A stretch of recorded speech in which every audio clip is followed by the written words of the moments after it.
சொத்து குவிப்பு வழக்கில் அமைச்சர் பொன்முடிக்கான தண்டனை விவரங்களை இன்னும் சற்று நேரத்தில் சென்னை உயர்நீதிமன்றம் அறிவிக்க உள்ளது. இதனைத் தொடர்ந்து சைதாப்பேட்டை இல்லத்திலிருந்து உயர்நீதிமன்றத்திற்கு அமைச்சர் பொன்முடி சென்றுள்ளார். கூடுதல் விவரங்களோடு இணைகிறார் செய்தியாளர் முத்துக்குமார். வணக்கம் முத்துக்குமார், தற்போது நீங்கள் எங்க இருக்கிறீங்க? விவரங்கள் என்ன? வணக்கம். வருவாய்க்கு சொத்து குவித்த வழக்கில் பொன்முடி விடுவிக்கப்பட்ட சொல்லாது என சென்னை உயர்நீதிமன்றம் உத்தரவிட்டது.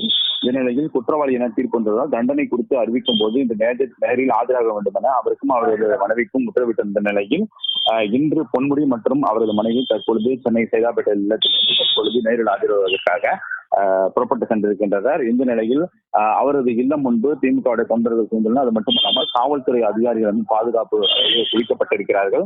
அதாவது உயர்கல்வித்துறை அமைச்சராக பொன்முடி கடந்த 2006 ஆண்டு முதல் 2011 வரையிலான காலகட்டத்தில் உயர்கல்வித்துறை மற்றும் கனிம வளத்துறை அமைச்சராக பதவி வகித்தார். 2011 ஆண்டு அதிமுக ஆட்சி பொறுப்பேற்றதும் அதே ஆண்டில் பொன்முடி மீது வருவாய்க்கு அதிகமாக சொத்து குவித்ததாக தமிழக லஞ்ச ஒழிப்புத்துறை வழக்கு பதிவு என்று செய்தது. இந்த வழக்கில் 2006 முதல் 2010 மே மாத வரையிலான காலகட்டத்தில் 65.99% அளவுக்கு வருவாய்க்கு அதிகமாக சொத்துக்களை வாங்கியதாக லஞ்ச ஒழிப்புத்துறை கண்டுபிடித்தது. 2006 ஆண்டு ஏப்ரல் மாதத்தில் பொன்முடி மற்றும் அவரது மனைவி விசாலாட்சி ஆகியோரின் சொத்து மதிப்பு 2,71,75,011 ரூபாய்கள் இருந்த நிலையில் 2010 ஆண்டு மார்ச் மாதம் இருவரின் சொத்து மதிப்பு 6,27,23,752 ரூபாய்கள் உயர்ந்ததாக லஞ்ச ஒழிப்புத்துறை என்பது கண்டுபிடித்தது.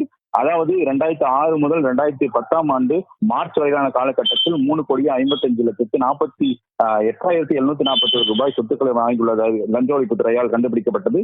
இந்த காலகட்டத்தில் இருவருடைய வருவாயும் 2,65,560 ரூபாயாக இருந்த நிலையில் இவரது செலவினங்கள் 85,99,287 இருந்ததாக லஞ்ச ஒழிப்புத்துறை தெரிவித்துள்ளது.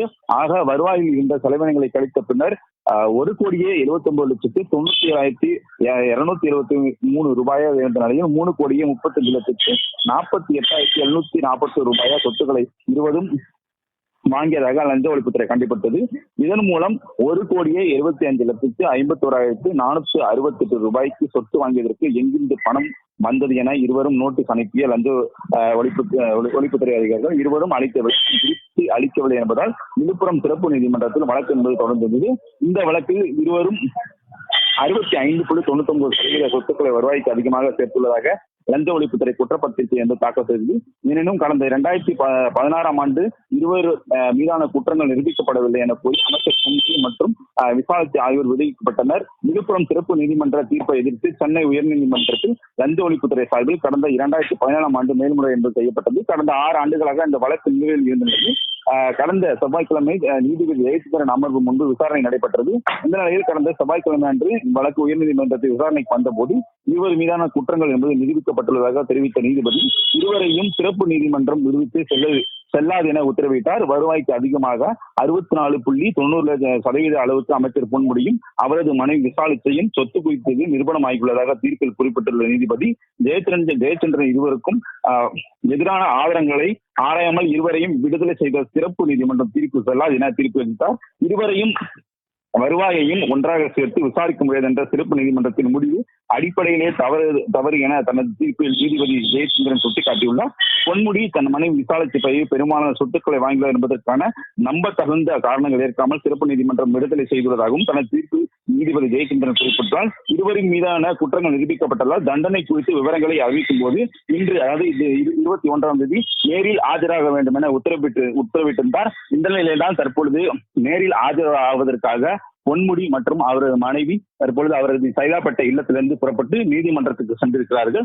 அவர்கள் செல்ல இருக்கிற காலை முதலில் திமுக தொண்டர்கள் பொன்முடியிடம் முன்பு குவிய தொடங்கியிருக்கிறார்கள். அது மட்டுமல்லாமல் பாதுகாப்பு நலன் கருதி காவல்துறை அதிகாரிகள் தொடர்ந்து இந்த பகுதியில் குவிக்கப்பட்டு பாதுகாப்பு பணியில் ஈடுபட்டிருந்தார்கள். இந்த நிலையில்தான் தற்பொழுது அவர் புறப்பட்டு நீதிமன்றத்திற்கு சென்றிருக்கிறார். தங்களுடைய விவரங்களுக்கு நன்றி முத்துக்குமார்.